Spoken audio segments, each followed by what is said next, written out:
Alors, Telnet, c'est un protocole de niveau 7, veut dire qu'il est au niveau de la couche application selon le modèle OSI, et il est au niveau de la couche application selon le modèle TCP/IP. Pourquoi TCP/IP? Parce qu'il existe de manière pratique au niveau de TCP/IP. Donc, c'est un protocole applicatif qui permet quoi? Qui permet d'administrer un équipement intermédiaire. Donc équipement intermédiaire veut dire soit un routeur ou bien un commutateur à distance. Veut dire quoi à distance? Veut dire que pour pouvoir administrer un switch ou bien un routeur, on branchait le switch avec un équipement de niveau 7 de configuration via une liaison console. On avait l'habitude de faire ça. Donc Telnet va nous permettre de faire cette configuration sans passer par le câble console. Ça veut dire qu'on peut accéder à distance à un équipement via son adresse IP. On va d'abord, donc il y a deux configurations. Donc Telnet, on va le configurer au niveau du switch, et Telnet, on va le configurer au niveau du routeur. On va voir la configuration au niveau du switch, donc on va mettre en place un réseau local. Par exemple, 3 PC qui sont reliés à un commutateur, comme ça. On va câbler avec des câbles droits, parce que les équipements sont de différents niveaux. Et on va opter pour une adresse réseau à utiliser au niveau de ce réseau local. On va opter pour l'adresse classique, 192.168.1.1, donc 1.0 le réseau. On ne met pas de passerelle parce qu'on n'a pas une liaison avec un autre réseau, voisin ou bien distant. Donc là, ça sera l'adresse 1.2.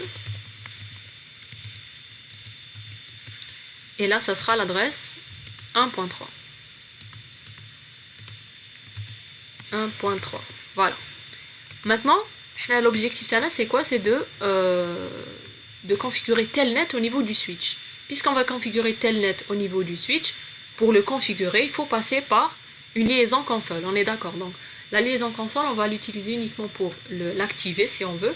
Mais dès que Telnet est activé au niveau du switch, plus besoin d'utiliser le câble console pour configurer le switch. On va le configurer à distance. Donc on met en place un câble console, ou bien on accède directement via l'invite de commande du switch, parce qu'on est au niveau de packet tracer. Et si on était au niveau machine, on accède au niveau de l'hyperterminal. Là, on est au niveau des commandes, au niveau du switch. Donc, on va d'abord lister les configurations à faire pour Telnet. Donc, Telnet pour un switch. Il faut d'abord configurer une adresse IP. Vous allez voir. Pourquoi une adresse IP? Parce que la commande qui permet d'accéder à distance à Telnet, à un équipement via Telnet au niveau d'un équipement, c'est la commande comme ça. Telnet et là adresse IP. C'est ça la commande. Donc pour accéder à un équipement, donc le routeur c'est facile, il a des adresses IP. Le switch c'est un équipement de niveau 2, mais il doit quand même posséder une adresse IP qui va permettre de le configurer à distance. Donc on va voir comment configurer une adresse IP pour un switch. Il faut configurer les lignes qu'on appelle les lignes virtuelles, VTY. Les lignes, c'est quoi? C'est des chemins dits à distance de communication pour pouvoir administrer le réseau. Donc, la configuration va passer via ces lignes virtuelles. C'est vrai que ça va passer via le câble, on est d'accord, mais c'est des lignes, on dit qu'elles sont virtuelles. Il faut les configurer et faire en sorte que Telnet est activé au niveau de ces lignes. Donc, au niveau de la configuration, on avait l'habitude de configurer les interfaces. Maintenant, on va apprendre à configurer les lignes. Donc, on va commencer. Donc, on va attribuer une adresse IP au switch. Attribuer une adresse IP au switch, c'est un peu illogique parce que le switch, il est de niveau 2. Il possède donc pas la couche réseau où il peut avoir une adresse IP. Il n'est pas joignable via une adresse IP. Néanmoins, on va lui affecter une adresse IP virtuelle. Lui affecter une adresse IP virtuelle veut dire qu'il faut utiliser une interface virtuelle. Il y a une interface virtuelle qui existe au niveau du switch, c'est l'interface Il faut aller en mode de configuration déjà. Il y a l'interface VLAN 1. L'interface, c'est une interface qui ressemble à une interface au niveau d'un routeur, sauf qu'elle est virtuelle. Son cas d'utilisation va uniquement se faire dans le cas de la configuration de Telnet. C'est pour juste, ça veut dire l'adresse IP qu'on va donner au switch, ça ne sera pas une adresse IP via laquelle le switch sera joignable, mais ça sera une adresse via laquelle il pourra être joignable juste via Telnet. Donc là, on pourra le configurer via Telnet en utilisant cette adresse IP. Donc il faut toujours lui donner une adresse IP du réseau. Donc la commande c'est IP adresse 192.168.1.10 par exemple. Donc l'essentiel c'est que cette adresse figure au niveau de l'adresse réseau, au niveau du réseau local. Et le masque /24. Et aussi no shutdown. Il faut activer cette interface. Voilà, elle a été activée. On ne le voit pas réellement au niveau du switch. Regardez, le switch il n'a pas d'adresse IP. Même au niveau ici config, il n'y a pas d'adresse IP. C'est juste une adresse virtuelle. Donc c'est juste pour utiliser la fonctionnalité Telnet. Donc maintenant au niveau du PC, on va mettre Telnet 192.168.1.10. Ce qui manque au niveau de la configuration, c'est la configuration des lignes. Donc on revient en mode de configuration du terminal. Pour configurer les lignes, pour configurer les interfaces, on tapait le mot-clé interface, nom de l'interface et numéro de l'interface. Pour configurer une ligne, on tape le mot-clé line, puis le nom de la ligne. On a la ligne console, on va apprendre à la configurer. On a les lignes virtuelles et on a la ligne auxiliaire. On ne va pas s'intéresser à cette ligne. Ligne virtuelle, on n'en a pas une seule. On en a 16. Donc tout dépend de ce qu'on veut configurer, quel est le nombre de lignes virtuelles qu'on veut configurer. Donc on va mettre ligne VTY. Et là, regardez, qu'est-ce qu'on a? On a la commande, la ligne VTY. On a X, Y. Sachant que X, Y, c'est des chiffres. Au minimum, on peut avoir 0.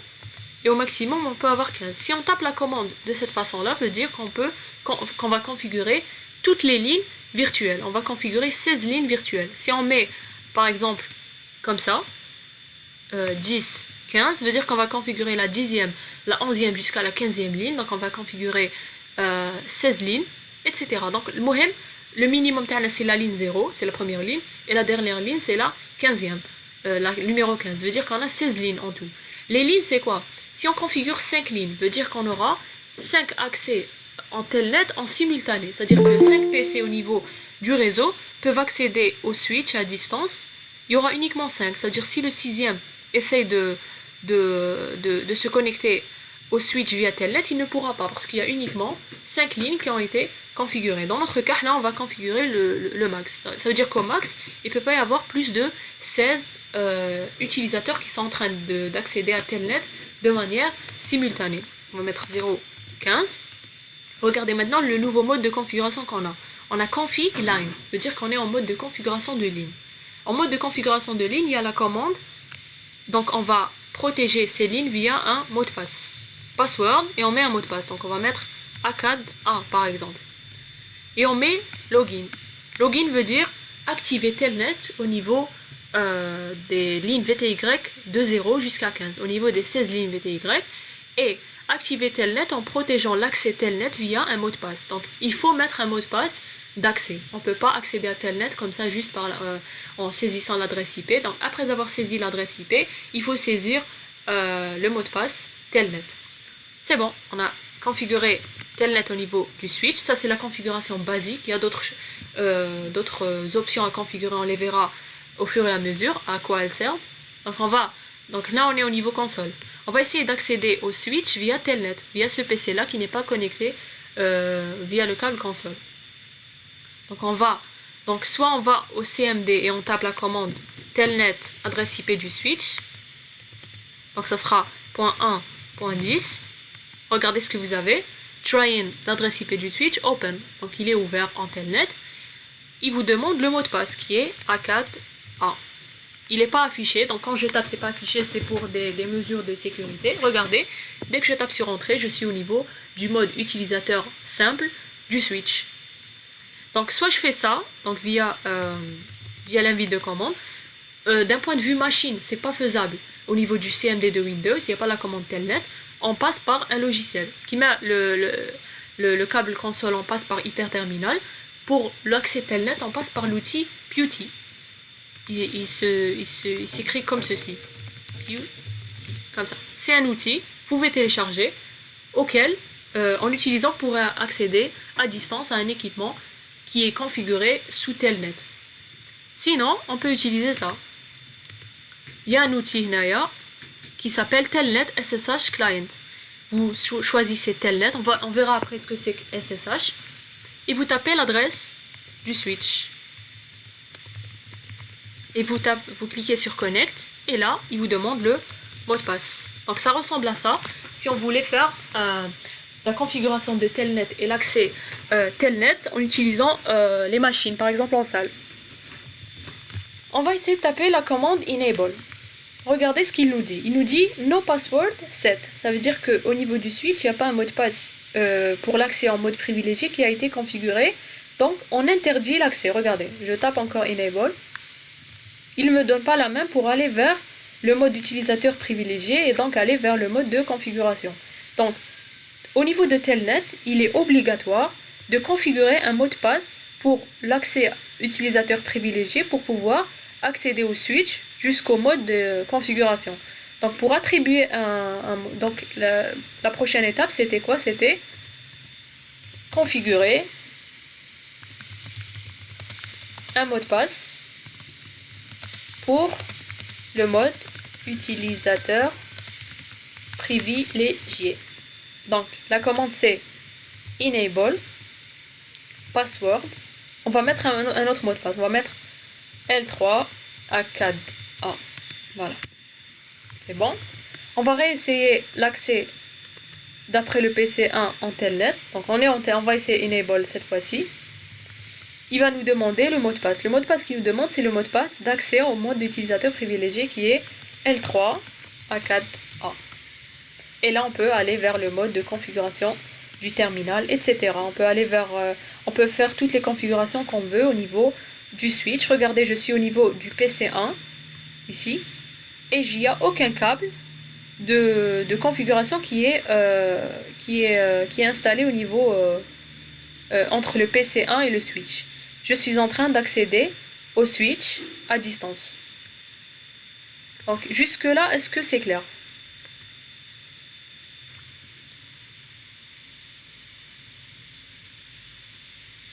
Est-ce que vous avez compris jusque là ce qu'on a fait?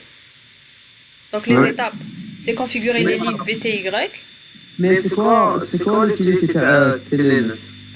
Telnet, l'utilité TLO. C'est que si je suis par exemple loin, je suis l'administrateur d'un réseau d'entreprise et je ne me trouve pas au niveau de l'entreprise, je ne me trouve pas au niveau du réseau physique, il y a une panne.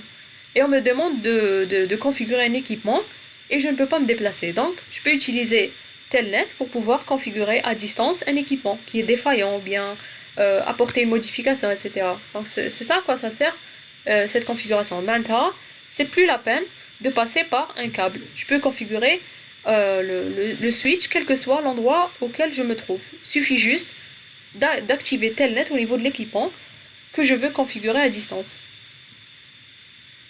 C'est ça l'utilité de ces protocoles de configuration à distance. Ça veut dire qu'on ne passe pas par un câble. Maintenant, on va voir la configuration de Telnet au niveau d'un routeur. Donc on garde ce réseau-là et on met en place un autre réseau. Et les deux réseaux, on les relie à un routeur pour avoir une interconnexion de deux réseaux. Donc on va mettre un switch et on met un routeur. Voilà, on met celui-là.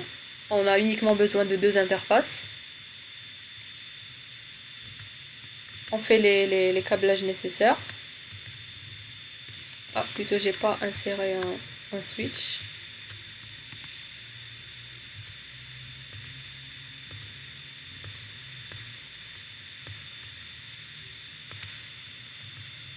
On va faire la configuration classique. On configure les interfaces, les passerelles au niveau des PC. Donc ça, on le fait au niveau de chaque TP si vous remarquez. Donc là, on va mettre déjà la passerelle au niveau de ces PC. On va opter pour l'adresse 1.10 par exemple. Même passerelle pour tous les PC au niveau du réseau local.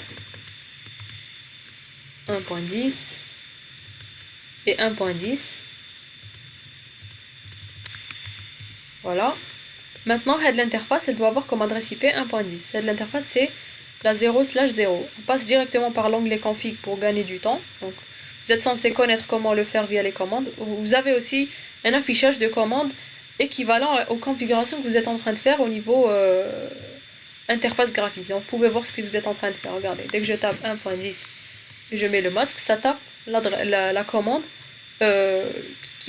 qui fait ce que je suis en train de faire au niveau des formulaires. Et on, quand j'active ici, c'est no shutdown. Voilà. Hadi c'est la 1/0, donc ça sera 2.10. 2.10. Je l'active et je configure les PC. 2.1. Passerelle 2.10. 2.2 passerelle 2.10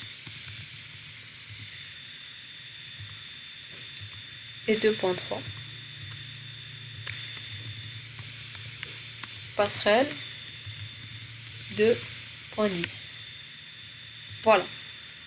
Si je teste la connexion, ça devrait marcher puisque j'ai configuré les passerelles au niveau des PC. Maintenant, ce que je veux faire, c'est configurer Telnet au niveau de ce routeur. Donc, pour configurer Telnet au niveau de ce routeur, je peux utiliser n'importe quel PC qui se trouve au niveau de l'interconnexion, c'est-à-dire les PC de ce réseau-là ou les PC de ce réseau-là. Je vais opter par exemple pour le PC numéro 3, par exemple. Je vais mettre un câble console que je relie au routeur et j'accède en utilisant l'outil hyperterminal au routeur. Et là, j'ai l'invite de commande au niveau du routeur. Donc au niveau du routeur, les étapes concernant la configuration du Telnet. Donc c'est à peu près la même chose. Donc configurer une adresse IP, c'est quoi? C'est revient à configurer une interface au niveau du routeur. Ça c'est déjà fait. Donc le routeur a de soit l'adresse 1.10 ou bien 2.10. Donc veut dire qu'il a des adresses IP. Il peut être joint par en utilisant Telnet via une adresse IP. Donc au niveau des PC, on va mettre soit Telnet 1.10, soit Telnet 2.10. Ça va marcher dans les deux cas. Les lignes VTY, je les configure de la même manière. C'est les mêmes commandes. Donc je vais en mode de config. Voilà. Je vais en mode de configuration de ligne VTY. Donc line VTY 0.15. Donc, moi j'ai fait le cas par défaut, mais sinon on peut configurer 2 lignes ou bien une ligne, etc. Ça veut dire qu'on aura une seule communication simultanée. Password, on met ACAD et login. Et le mot de passe enable aussi, il faut le mettre. Regardez, si je veux accéder à Telnet en utilisant ce PC là, bon, l'adresse, je peux mettre ce que je veux. Je peux mettre 1.10 ou bien 2.10, c'est la même chose. Je vais mettre 1.10 par exemple. Bon, j'utilise Telnet, bon, c'est pas SSH. Connect, il me demande le mot de passe, c'est ACAD. Enable aussi, regardez, je peux pas accéder au mode utilisateur privilégié parce que j'ai pas configuré un mot de passe pour le mode utilisateur privilégié. Donc ce sera enable, password, ACAD. ACAD A. Voilà. Et là, je vais essayer de taper le mot de passe. Voilà. J'ai accès au routeur à distance. J'ai accès à la configuration. Je peux configurer le routeur à distance. Je peux voir le fichier de configuration. Je peux faire toutes les manipulations possibles. Comme si j'étais directement branché en console avec ce dernier. Maintenant, je vais vous poser une question. Si un PC au niveau de ce réseau veut joindre à distance le switch qui est ici, est-ce qu'il pourra le faire?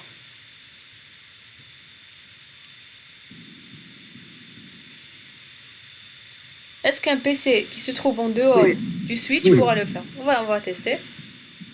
Donc normalement c'est, on va faire exit exit, yes.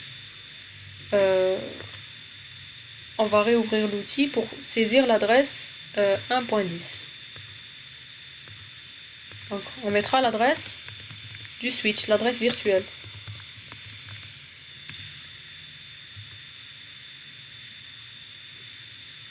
Non, parce que... Qu'est-ce que j'ai mis au niveau du switch?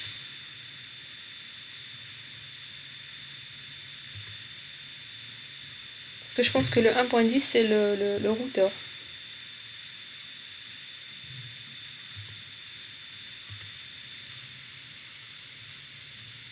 Ah, j'ai mis la même, je me suis trompée. Normalement, on met pas la même. Regardez, même quand on met la même, il ne le détecte pas. Pourquoi? Parce que c'est pas une adresse IP qui est, si on veut, physique. Donc on va la changer. Donc soit on la change, soit on change le routeur. Donc là, quand j'ai essayé d'accéder à Telnet en utilisant 1.10, il va accéder au routeur. Là, on veut voir s'il peut accéder au switch. Le switch, il l'a pas vu parce que le switch et le routeur ont la même adresse IP. Donc il connaît le routeur. Il est directement relié à lui. Il va se connecter par défaut au routeur. Et on n'a pas détecté de conflit d'adresse parce que c'est pas une adresse IP qui est physique. C'est une adresse IP qui est virtuelle. Donc on n'a pas pu la comparer avec tous les autres PC du réseau ici. Donc on va au mode de configuration d'interface de la virtuelle, VLAN 1, et on change l'adresse. On lui donne par exemple 1.5.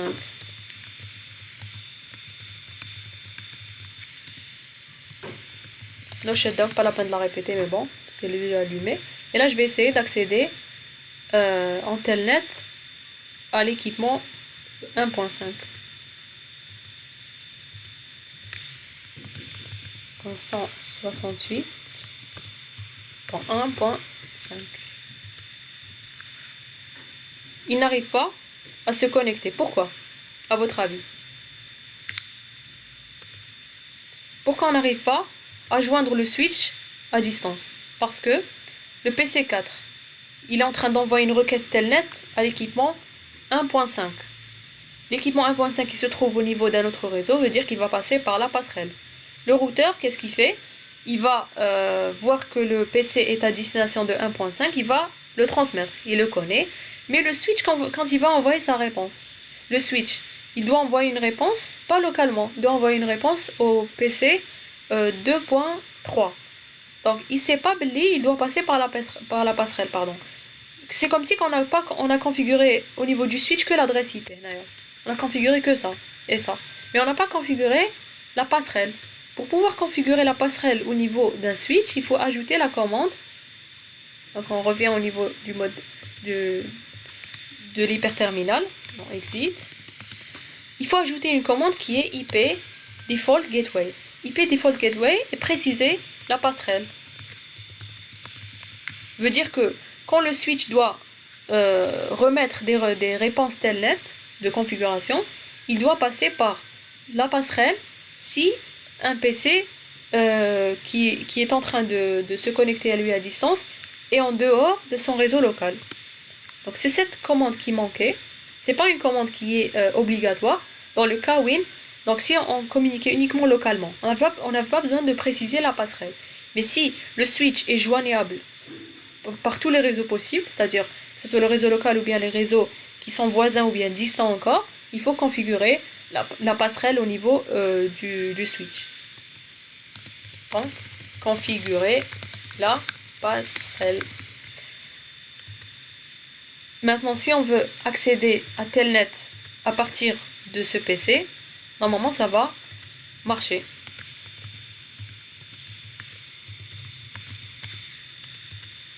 Voilà. Et on nous demande le mot de passe. ACAD c'est normalement ou bien ACAD. Voilà. ACAD. J'ai oublié le mot de passe.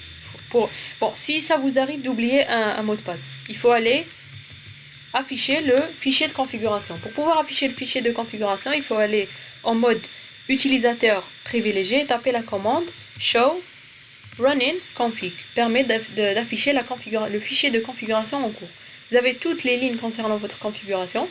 Dès que vous apportez une modification, elle est listée ici. Donc, Par exemple, le enable, il a pour mot de passe L3. Qu'est-ce qui se passe? L3 ACAD-A. Les interfaces, les ports, il n'y a aucune configuration qui a été faite. Donc c'est par défaut. Regardez, l'interface virtuelle, vous lui avez attribué une adresse IP. Et vous avez spécifié la passerelle par défaut. La ligne console, vous n'avez apporté aucune modification. Les lignes VTY, vous avez configuré le mot de passe ACAD-A et vous avez mis la commande login pour pouvoir activer Telnet. Donc on va refaire avec ACAD-A, puisqu'on a maintenant le mot de passe. 1.5, c'est ACAD-A. Voilà, enable L3 ACAD-A. Configure terminal, etc. Je peux faire toutes les configs possibles.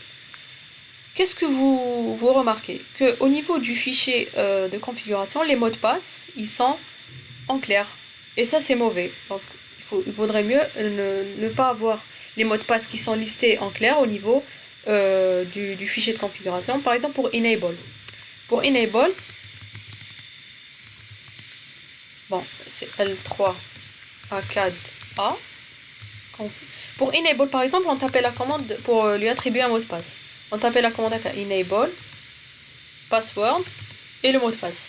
Il y a une autre variante de enable qui est, au lieu de taper enable password, on tape enable secret. Veut dire que je saisis un mot de passe au niveau du mode utilisateur privilégié, sauf que ce dernier sera enregistré de manière chiffrée au niveau du fichier de configuration. Donc quand je mets enable secret, je vais mettre par exemple n'importe quel mot de passe, donc ACAD directement. Si je reviens vers le fichier de configuration et je fais la commande show running config, regardez, secret, ça n'affiche pas ACAD, mais ça affiche un message qui est chiffré. Donc ça c'est le haché, ou bien on ne sait pas ce que c'est exactement, mais l'essentiel, ça n'affiche pas le mot de passe en clair. Donc ça c'est une barrière en plus au niveau de la sécurité, mais les mots de passe pour les lignes VTY par exemple, elles sont en clair. Pour faire en sorte que tous les mots de passe au niveau d'un switch, même le routeur, c'est les mêmes configurations au niveau d'un équipement d'interconnexion, soient chiffrés. Donc on tape la commande service password encryption. Service password encryption permet de chiffrer tous les mots de passe au niveau du fichier de configuration. Si on revient vers le fichier de configuration, regardez, même password a été chiffré, même password pour les lignes VTY a été chiffré. Donc qu'est-ce que vous remarquez? Vous avez les 5 premières lignes wahadhom et les 10 dernières lignes wahadhom. Parce qu'au début, Kamel, les premières versions de l'iOS, on avait uniquement 5 lignes VTY de disponibles. Les nouvelles versions permettent d'avoir 16 lignes, c'est-à-dire qu'il y a ici 11 lignes supplémentaires. C'est pour ça qu'on les a mis à part. C'est-à-dire qu'on a ajouté, c'est comme une mise à jour au niveau de l'image de l'iOS. Donc on a ajouté des lignes, on laisse ce qui existe déjà et on ajoute d'autres lignes. C'est pour ça qu'elles sont séparées, on n'a pas directement 0,15. Voilà. Est-ce que vous avez des questions concernant ce que je viens de faire? Donc, il y a une instruction de l'inverse. L'inverse, c'est-à-dire? Non. Bon, il y a la commande. Donc, toute commande que vous voulez annuler, il faut la précéder par no. Donc, au lieu de mettre service password encryption, vous mettez no service password encryption. Donc, on va essayer de voir si ça a réellement modifié. Ça modifie pas. Veut dire que dorénavant, quand on va insérer de nouveaux mots de passe, ils ne seront pas chiffrés, c'est tout. Mais les anciens, ils restent chiffrés. Regardez. Veut dire par exemple. Il n'y a pas moyen pour les récupérer, si nous le savons par exemple. Il faut rebooter tout le switch. D'accord. Mais ça, c'est une mesure de sécurité, c'est bien. Donc il faut les noter chez vous, par exemple sur un papier ou là sur un autre fichier, etc. Mais comme ça, c'est pas n'importe quelle personne qui a accès au switch, qui a accès au mode utilisateur privilégié peut voir des informations qui sont assez confidentielles, c'est tout. C'est pour ça. Bon, vous voyez là la ligne console. La ligne console, elle dit c'est quoi? Vous voyez line, con pour console, c'est son nom. et 0. Ça veut dire qu'on a une seule ligne console. On est d'accord. Et c'est uniquement celle-là qu'on a au niveau, par exemple, du switch. Regardez. J'ai uniquement un port console, j'en ai un seul. Donc je peux insérer uniquement une seule ligne console. Même avec la ligne console, je peux la configurer. Je peux lui mettre, par exemple, des commandes du style le password et login. Conf T. J'accède au mode de configuration de la ligne console. Donc 0. Je suis à présent en train de faire une configuration au niveau de cette ligne. Je peux sécuriser l'accès console par un mot de passe. Donc je mets password, par exemple, je vais mettre D pour ne pas oublier, et login. maintenant, regardez, maintenant la prochaine fois, quand j'essaye d'accéder au switch via console, regardez ici, si je rebranche, si je reviens vers l'hyperterminal, je ne peux pas accéder au switch sans avoir tapé le mot de passe de la ligne console. Ça, c'est aussi une barrière. C'est-à-dire que même si une personne a le câble console, a à sa disposition le switch de manière physique, elle ne pourra pas le configurer si elle n'a pas le mot de passe. Le mot de passe c'est D, voilà. Enable aussi, donc il a un mot de passe, ACAD, etc. C'est pas le mot de passe qui est utilisé ici au niveau de Telnet, c'est pas la même chose. Ça c'est l'accès à distance, et ça c'est le mot de passe console, quand j'accède via hyperterminal. Donc ça c'est aussi des... Si je revois maintenant le fichier de config, j'aurai au niveau de la ligne console les configurations que je viens de mettre en place. Regardez maintenant, password a été stocké en clair. Pourquoi? Parce que j'ai désactivé la commande service password encryption. J'ai mis no service password encryption. Maintenant, ne chiffre plus les mots de passe que je vais te fournir à présent. Mais les anciens mots de passe, ils restent toujours chiffrés. Si je veux chiffrer ce mot de passe aussi, il faut que je retape la commande service password encryption. Et je reviens pour afficher le fichier. Voilà.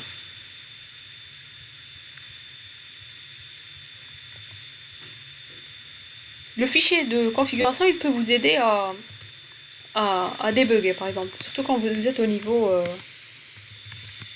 Qu'est-ce qu'on a mis pour le routeur? L3 A4 ou bien L3 A4A. Voilà, c'est ça. Non. A4A. Voilà. Donc, même chose. On a un fichier de configuration qui ressemble à celui du switch. Il y a le mot de passe. Regardez, par défaut, c'est No Service Password Encryption. Les mots de passe ne sont pas chiffrés au niveau du fichier de configuration. Si j'ai envie que ça soit chiffré, je tape la commande Service Password Encryption au mode configuration du terminal. Même chose. Donc, Huawei a les interfaces. Ce qu'il a en plus, les interfaces Ethernet. Donc, il y a au niveau de chaque interface l'adresse IP. Donc, vous avez toutes les configurations que vous apportez au niveau du routeur.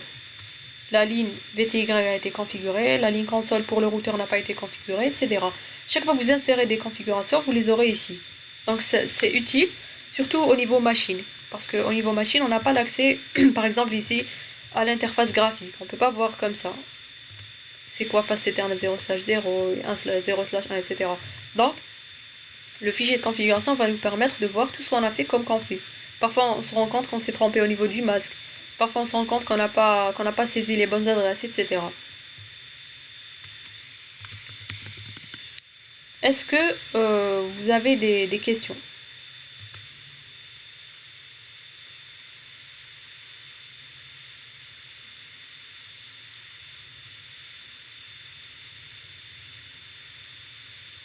Il y a aussi la commande pour le switch ou bien pour le routeur, hein, en mode config. C'est la commande hostname. Je ne sais pas si on l'a vu en machine. Bon, certains groupes on l'a vu. Hostname, et je nomme le routeur, le switch, pardon, ACAD. Donc il n'aura plus un nom par défaut qui est switch, mais il aura ACAD. Ça permet par exemple de gérer si on a une grande topologie.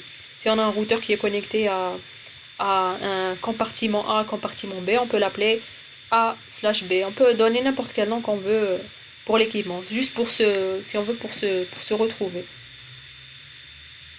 Donc, En résumé, pour pouvoir configurer Telnet au niveau d'un switch, on configure une adresse IP au niveau de l'interface virtuelle VLAN 1 qui doit être du même réseau IP.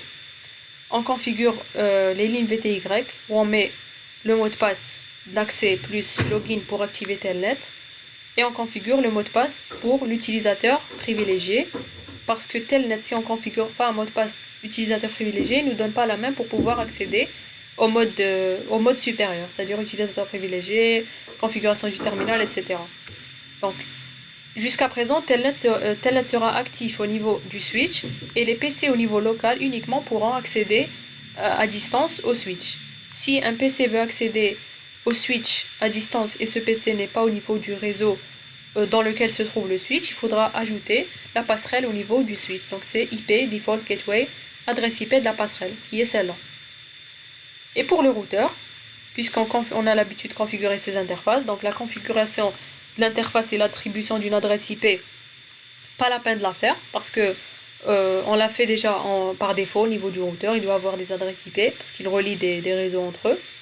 On configure les lignes VTY de la même façon qu'au niveau du switch et on configure un mot de passe au niveau du mode utilisateur privilégié. Et tous les PC peuvent accéder en Telnet au routeur. Donc on peut accéder soit par 1.0 ou bien 1.10 ou bien 2.10. Donc dans quel cas, au niveau par exemple de ce PC, on ne peut pas accéder au routeur via l'adresse 1.10. Dans quel cas?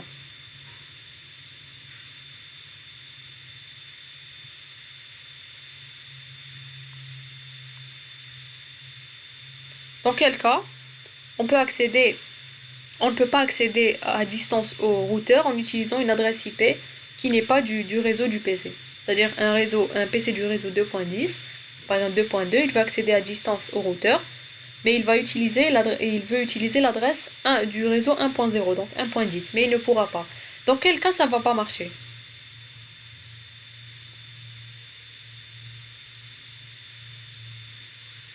Dans quel cas? Est-ce que quelqu'un a une idée?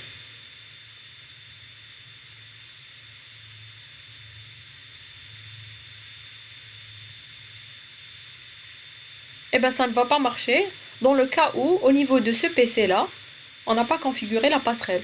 Si on ne configure pas la passerelle au niveau d'un PC, veut dire qu'on peut communiquer uniquement localement. Veut dire qu'on peut pinguer PC3, PC5 et l'interface qui est reliée au routeur, la passerelle. On peut la pinguer. Mais si on ne la spécifie pas, veut dire qu'on ne peut pas pinguer cette interface. Et si on ne peut pas la pinguer, donc on ne pourra pas accéder au routeur via Telnet en utilisant cette adresse IP. On pourra utiliser uniquement cette adresse IP. Mais puisqu'au niveau des PC, la passerelle est configurée, veut dire que on peut accéder en Telnet au routeur via soit cette interface, soit cette interface. Même chose pour le switch. On ne peut pas accéder à distance parce que on n'avait pas la passerelle qui était communiquée, qui était configurée. C'est-à-dire même si au niveau du PC4 la passerelle est configurée et au niveau du switch la passerelle n'est pas configurée, veut dire que le message va aller jusqu'au switch, mais le switch ne pourra pas répondre. Il ne pourra pas envoyer la réponse à sa requête, à la requête du PC à distance, et donc la communication ne pourra pas se faire. Parce que la communication doit se faire dans les deux sens pour qu'elle puisse être fonctionnelle. C'est-à-dire en utilisant la passerelle du PC4, elle se fera uniquement dans ce sens, mais puisque le switch n'a pas précisé sa passerelle, il ne pourra pas réenvoyer les réponses. C'est pour ça qu'il faut mettre en place la passerelle au niveau du switch. Il lui spécifier que quand un équipement distant veut communiquer avec lui, il doit passer par la passerelle du routeur et le routeur à son tour va acheminer les messages. Est-ce que c'est clair? Oui, madame, c'est clair.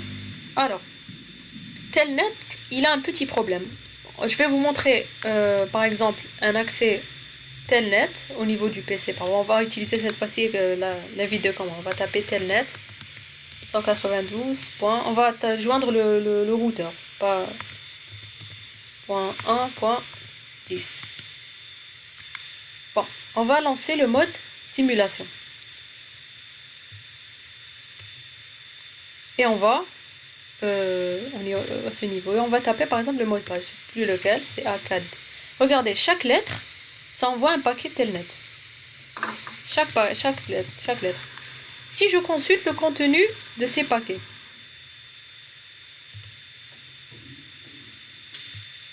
regardez ce que j'ai. Bon, là je lis pas l'entête Ethernet, ça m'intéresse pas. L'entête IP à la source destination aussi, ça m'intéresse pas. L'entête TCP/C, les numéros de port, ça m'intéresse pas. Je lis le contenu applicatif, yani au niveau de la couche application, l'entête telnet. Qu'est-ce qu'il y a? Telnet data A. Ici, qu'est-ce qu'il y a? C. Qu'est-ce qu'il y a ici? A. Qu'est-ce qu'il y a ici? D. Donc j'ai tapé ACAD. Donc c'est quoi le problème?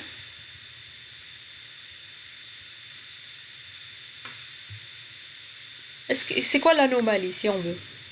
Puisqu'on peut consulter comme ça le mot de passe. Je peux consulter tout ce qui est en train d'envoyer le PC au routeur à distance. Là j'ai tapé entrée. Voilà, pas sécurisé. C'est-à-dire que si quelqu'un se met à l'écoute et s'il capture tous les paquets que s'échange l'équipement de configuration et l'équipement d'interconnexion via Telnet, s'il se met au niveau du réseau et il capture, donc pour capturer, il y a des outils. Il y a des outils qui permettent la capture de paquets, comme Wireshark par exemple, ça permet de capturer des trames. Quand il va capturer toutes ces trames, il va analyser le contenu des paquets Telnet. Puisqu'ils sont en clair, il pourra, via les numéros de séquence de chaque paquet, il pourra avoir l'ordre des paquets, des messages Telnet. Il pourra donc constituer toutes les commandes que je suis en train de saisir. Et parmi les commandes qui sont un peu susceptibles, c'est les mots de passe. Ça veut dire que Telnet, c'est pas un protocole d'échange sécurisé. C'est pour ça qu'il a été abandonné au profit du protocole SSH.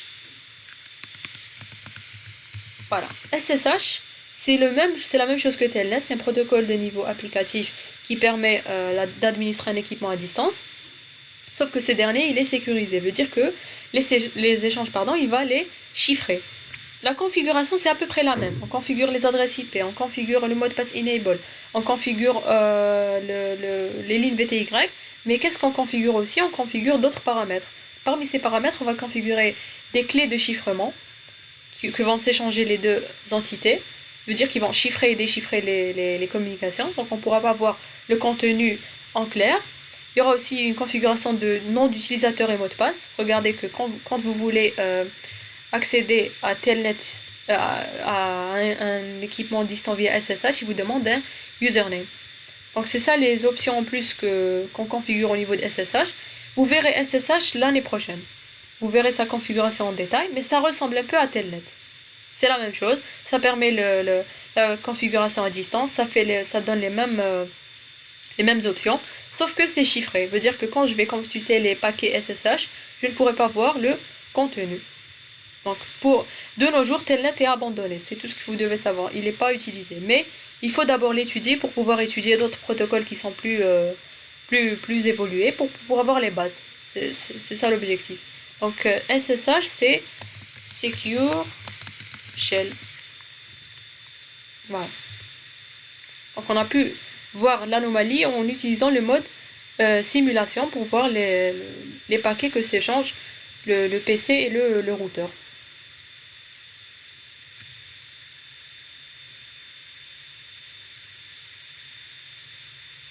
Est-ce que vous avez des questions concernant ce qu'on a fait?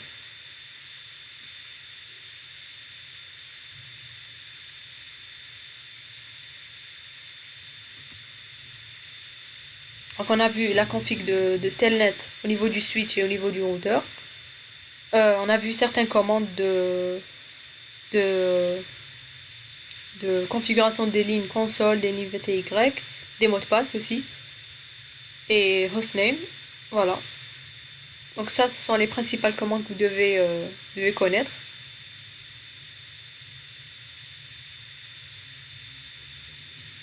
Donc pour afficher le fichier de configuration, c'est show running config. Il y a deux fichiers normalement. Il y a le fichier de configuration en cours et il y a le fichier de démarrage. Le fichier de démarrage, c'est show startup config. Voilà. Pour l'instant, il est vide. Qu'est-ce que ça veut dire? Puisqu'il est vide, ça veut dire que quand je redémarre mon routeur, je vais perdre le fichier de configuration en cours, on est d'accord? Parce qu'il est stocké au niveau de la RAM, le fichier de configuration en cours, il n'est pas enregistré. Quand je redémarre, par exemple, si je le débranche et je le rebranche, je perds toutes les configurations que j'ai faites, des interfaces, tout sera éteint, etc. Il n'y aura pas de mot de passe. Donc, dans certains cas, ça peut poser un problème. On veut faire en sorte on veut garder la configuration qu'on a faite. Pour pouvoir garder la configuration qu'on a faite, on tape la commande copy running config startup config. Ça veut dire que je copie la configuration en cours au niveau du fichier de démarrage. Si je fais ça, même si je redémarre mon routeur, même s'il s'éteint, etc., je garderai la même configuration. Pourquoi? Parce que quand il s'allume, première étape, il va charger en RAM le fichier de démarrage. Et au niveau du fichier de démarrage, j'ai copié la configuration en cours. Donc je ne perdrai rien. Donc je mets, pas la peine de mettre une destination. Parfois, on peut mettre par exemple la configuration au niveau d'un serveur TFTP, etc. Donc c'est pas le cas. On va la stocker directement en local. Ok. Donc soit on fait copy running config startup config, ou bien on fait la commande write. C'est la même chose. Elles font les deux, elles font le même travail. Maintenant, si je teste un redémarrage, pour pouvoir redémarrer un routeur en ligne de commande, c'est reload, confirm yes, et j'attends. C'est comme si je l'ai éteint et je l'ai rebranché. Maintenant, regardez déjà au niveau de la topologie, les interfaces sont éteintes parce que je l'ai éteint. Bon, reload, ça va redémarrer, ça va pas juste éteindre. Vous remarquez que après qu'il est redémarré, il va garder les adresses, pardon, la configuration en cours. On attend. Ça met parfois un peu de temps. Il faut quitter le mode de... Voilà, regardez. C'est toujours allumé, donc les no shutdowns sont restés intacts. Par exemple, les interfaces ont gardé leurs adresses. Si on affiche le fichier de configuration, on verra que c'est le même qu'on avait avant le redémarrage. Voilà, on a les mots de passe, on a telnet de configurer, voilà. Pour supprimer, c'est erase startup config.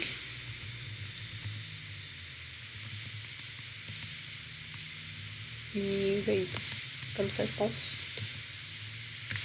Startup config. Ça permet de supprimer. Cette fois-ci, quand je redémarre, je n'aurai pas le fichier de configuration en cours. Si je mets un reload, je perds tout. Je perds la config des lignes VTY, je perds la config des interfaces. Je devrais tout refaire à zéro.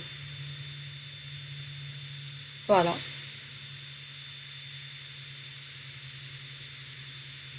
Est-ce que vous avez des questions concernant ces commandes de gestion de mémoire ou de fichiers de configuration au niveau du switch? Ça s'applique pour le switch et ça s'applique pour le routeur. C'est les mêmes commandes et c'est les mêmes niveaux de commandes, donc au même niveau.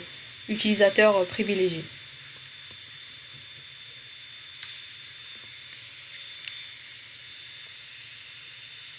Est-ce que vous avez des questions? C'est clair, moi. Bon, concernant votre examen, qu'est-ce que vous avez décidé?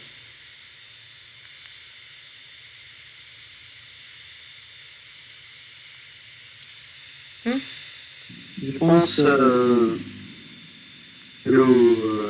l'examen sur 10 points et 5 points pour le DM et 5 points pour les manipulations. Non, je parle de votre chargé de cours. Qu'est-ce qu'il en pense?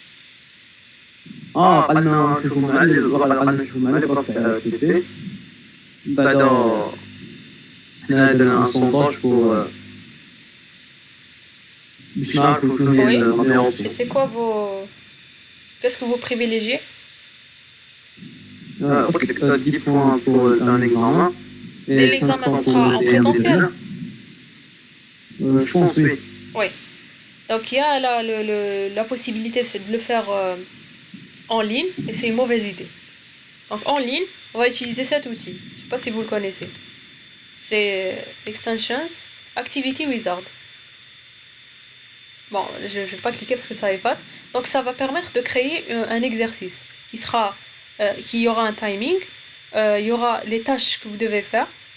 Donc vous devez juste le télécharger, vous téléchargez avec le fichier, vous avez l'exercice, vous avez un affichage ici de questions, vous avez une topologie de fait, et vous commencez à faire les manips. Chaque fois que la manip elle est correcte, vous avez les points. Donc vous aurez les points à la fin. Donc c'est même pas l'instructeur qui corrige l'exercice, mais c'est plutôt le simulateur qui va vous donner une note. Donc les enseignants, on va mettre une notation sur 20, on va mettre pour chaque commande par exemple des points, etc. Mais on l'a jamais testé. On l'a jamais testé. Et je sais pas comment ça va se passer. Je sais pas, j'ai pas envie de prendre le risque d'utiliser. Et aussi, on a peur qu'il y ait par exemple des coupures de connexion pour certains étudiants au niveau de Hadikler. S'il a des coupures, il pourra pas travailler sur son exercice. Parfois, on peut ne pas recevoir si on veut l'exercice, le fichier dialogue, etc. Donc, pour l'instant, ça n'a jamais été utilisé. Je ne sais pas si ça vous intéresse comme ça.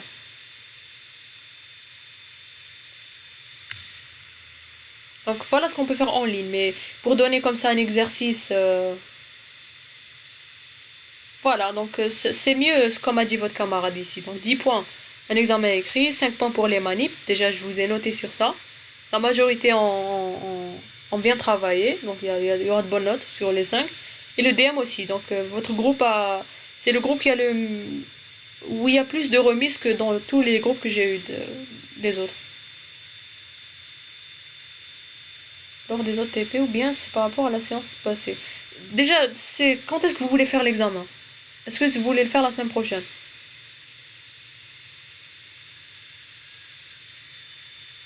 Parce que normalement, c'est la semaine prochaine il y aura reprise, il y a une seule séance.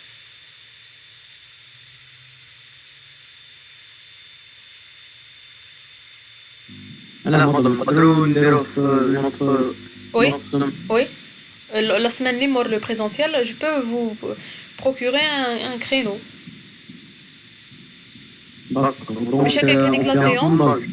Chaque la séance, نديروها manipulation, on va l'utiliser. Chez نديروها examen برك. Oui, un créneau, oui. D'accord. C'est quand vous voulez. Hein. Il est تحبوا ديروه la semaine présentielle, mais dès qu'on va se voir, on va faire l'examen directement. Mais j'aimerais bien qu'on fasse, si on veut, les manipulations du TP6 et le TP de demain. Et ARP et MAC. Qui m'a donné pour la fois passée? On a résumé les 3 TP, on va résumer les 4 TP pour voir comment ça se passe sur machine. Plus vos questions, bien sûr. Vous pouvez poser vos questions. Je pense que c'est mieux les manips. Voilà, donc vous aurez encore une semaine pour réviser, c'est ça. Et on choisit le créneau qui met ça comme tout le monde. Un jour, vous serez tous libres, on verra. D'accord. Voilà, donc entendez-vous entre vous. Mais je sais pas les 2 autres groupes, qu'est-ce qu'ils feront? Parce que le chargé de cours, il a insisté à ce que les 3 groupes soient évalués de la même manière. Oui, madame, هضروا مع البروف تاعهم وقال لها les 10 points sur l'examen écrit, 5 points manip. Elle va faire examen écrit. Oui, خلاص. Voilà, on doit juste opter pour la même procédure. Et voilà, إذا حبيتوا on utilise avec la séance pour faire des choses en plus. Frère, parce que les A4C, ils vont passer la semaine prochaine, qui met un tout mois. Même moment, on va utiliser la séance.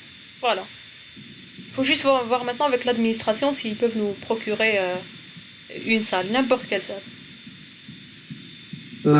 L'examen écrit, le PC ou là? Sans PC.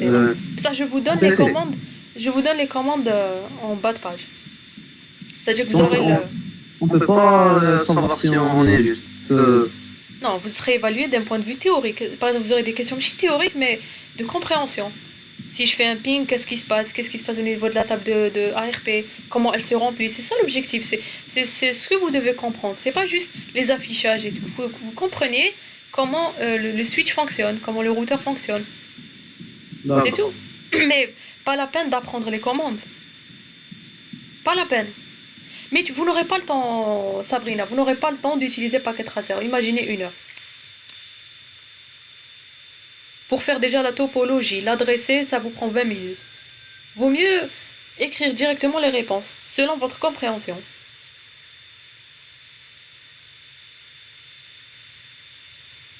Vous pouvez essayer de l'utiliser. J'ai pas de. C'est pas un problème. Mais une raf, il va vous prendre du temps, c'est tout. Mais c'est pas. Si on veut, c'est pas. C'est pas obligatoire, quoi. Ceux qui connaissent les réponses peuvent directement répondre. Mais je pense que vous n'aurez pas le temps à faire un adressage, une topologie complète, etc. C'est comme vous voulez. Donc si vous voulez faire les tests, vous allez juste perdre du temps pour la saisie des réponses sur papier. Parce que vous serez évalué que sur le papier. Parce que c'est 1 heure aussi. Mais bon, on va prendre en considération, on va faire un sujet d'1 heure. Ça ne sera pas comme le sujet de l'année passée, plus court. Et c'est tout ce qu'on a fait. Pas de commande, si on veut, de commande à apprendre. Je vous les donne. Je peux vous les donner pas par ordre. Par exemple, tel net, je ne vais pas vous donner toutes les commandes comme ça, si on veut ordonner. Je vais vous donner la commande de façon générale. Les mots-clés, qu'est-ce que vous mettez derrière le mot-clé, etc. Je ne vous donne pas le mode. Vous êtes censé connaître le mode. Si on apporte une modification, c'est sûr qu'on est en mode config. Si on apporte une adresse IP, c'est sûr qu'on est au niveau config if. Si on est au niveau du password, c'est sûr qu'on est au niveau config line, etc. Ça, vous êtes censé les connaître. Mais la syntaxe exacte, c'est pas la peine. Mais bon, si vous faites trop de manipulations à la maison, vous finirez par les apprendre. Mais c'est pas ce qui est demandé. Vous les aurez à la fin du sujet. Vous aurez toutes les commandes qui seront utiles au niveau de l'examen. Vous avez juste qu'à les consulter et à connaître l'ordre. C'est-à-dire que vous savez qu'il faut faire line VTY015 puis faire password, pas l'inverse. Il faut d'abord passer en mode configuration line pour pouvoir insérer un mot de passe, etc. Voilà ce qu'il faut connaître. Il faut connaître la logique. Mais apprendre par cœur, non.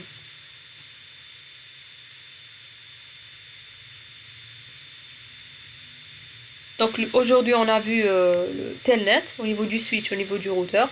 Tout dépend aussi au niveau du... Ah, alors là, celle-là arrive en retard.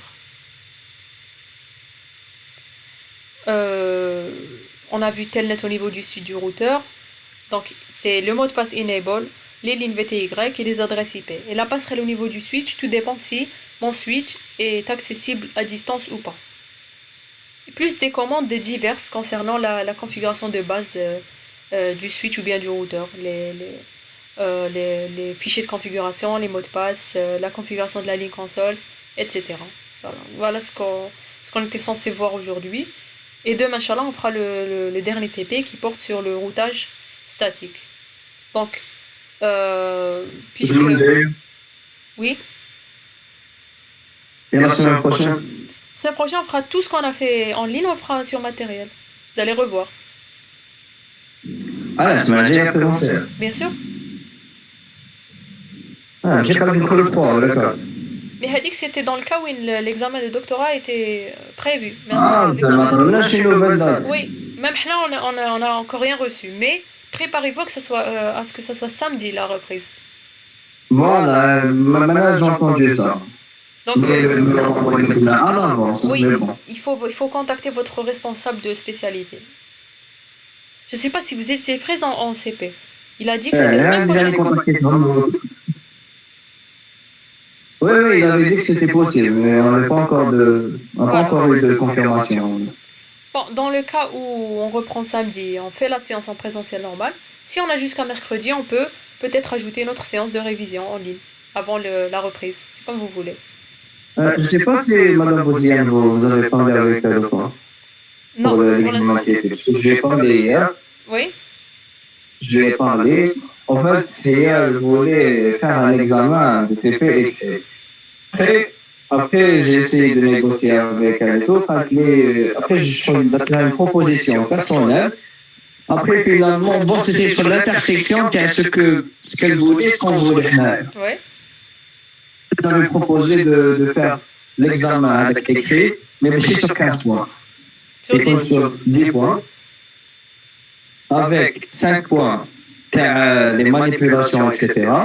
C'est ce qu'on a fait en ligne, comme on l'a fait la dernière fois avec vous. Oui. Oui, Ou je trouve ça que c'est quoi qu'on DM ou là. oui, je trouve que c'est Pour pas pénaliser, pour pas pénaliser une personne qui sait faire le TP, mais qui sait pas, je crois, qu'il faut le, je sais Mais pas. chauffe, si vous, même si on le fait sur 20, vous êtes sûr que vous allez avoir 10. Déjà 10, c'est des points que vous pouvez acquérir juste en faisant le sous-adressage et les interfaces. Ça, c'est comptabilisé sur 10. Après, les questions suivantes, vous avez acquis le 10, vous commencez à répondre, faut être rapide pour finir. Mais même, dès le sujet il est sur 20, l'année passée, il n'y avait pas des gens au-dessous de la moyenne. Heureusement, il a TP en dessous de la Voilà. moyenne. Mais si vous voulez cette Non, forme-là, on va faire un examen sur 20, je vais le noter, je vais voir les notes. Si elles sont bonnes, et si je vais prendre le max, que ce soit l'examen sur 10 plus D1 plus manipulation, ou là l'examen seul. Je prends le max des deux notes. donc vous faites deux barèmes, c'est ça? Je prends le max pour par exemple, si vous avez mieux travaillé à l'examen que qu'en comptant le DM et les manips. Je compte l'examen. Si vous avez travaillé frère au niveau des manipulations, etc., je divise la note par deux de l'examen. Ok, voilà, ça sera un nouveau, je crois, comme tu dis, un nouvel examen sur 10. Voilà, un 0 sur 20. إذا مليح نكونتابيليزيوها غير هو. Sinon, on divise par 2 et on ajoute les 10 points الآخرين. D'accord. Voilà.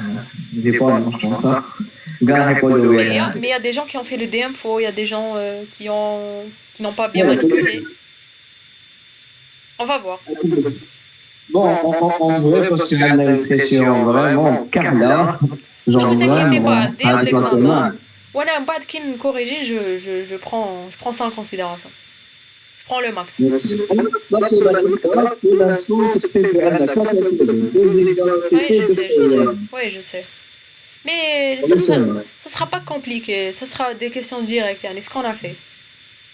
Pas, D'accord, il suffit merci. juste de voir revoir les vidéos, revoir l'exo qu'on a fait. Je vais vous donner encore un exo demain concernant le routage. Et puis c'est tout, ça c'est vraiment suffisant. Plus la semaine, on va se revoir pour réviser. D'ici là, vous pourrez poser d'autres questions. Quand vous manipulez, vous allez encore retenir mieux les commandes. Et puis c'est tout, c'est 2 jours maximum suffisent pour réviser ce module, ce TP. D'accord, Voilà. merci. D'accord, maintenant il faut juste confirmer la date de reprise pour savoir quand est-ce que sera programmé cet examen. Pour savoir si on reprend samedi ou bien le 3. Donc, voilà, j'ai proposé aussi à Madame Bouzine de faire les séances de TP et qu'on nous dira comme TP, pour faire des manipulations, etc. Aussi une séance pour l'examen. C'est ça, voilà, c'est ce que je vous ai proposé. C'est mieux. Oui, oui. Pour pas perdre la séance. Ida, la semaine prochaine, on reprend samedi. On va avoir un TP normal. Et l'autre semaine, avant les vacances, on fera l'examen. D'accord, ouais. Voilà. Ça dépendra du planning ou... Voilà, tout va dépendre du planning. Si on commence mercredi ou si on commence samedi. Ah, Mais oui. fort probable que ça soit samedi. D'accord, Inch'Allah. Voilà, parce qu'il n'y a pas l'examen de doctorat, donc tous les jours, il faut les enlever. Ils sont plus pris. Donc vous pouvez étudier Fehom. Techniquement, oui. Même je pense que nous avons qu'on aura une semaine assez large, mais aussi une semaine de pression. C'est ça, oui. Une semaine assez large, je ne peux pas. Voilà. Donc, si vous n'avez pas de questions concernant le TP, c'est terminé. Si vous avez des questions, vous pouvez les poser. Si vous avez des questions pour demain, vous pouvez les poser encore demain, si vous refaites le TP ce soir. Voilà. Parce qu'on va se revoir demain pour le TP numéro 7.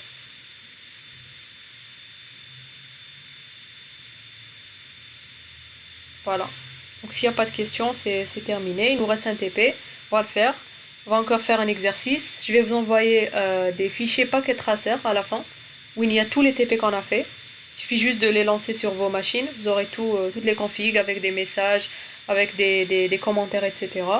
Je vous envoie des fichiers texte de résumé. Vous avez les supports et vous avez les vidéos. Donc c'est assez complet comme support. Et on aura une séance sur matériel. Donc vous ne verrez pas uniquement paquet tracer, mais vous verrez aussi la manip sur machine. Voilà. D'accord. D'accord, madame, merci.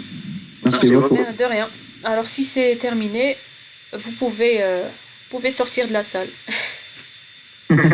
Merci. Allez, bonne fin de journée à tous.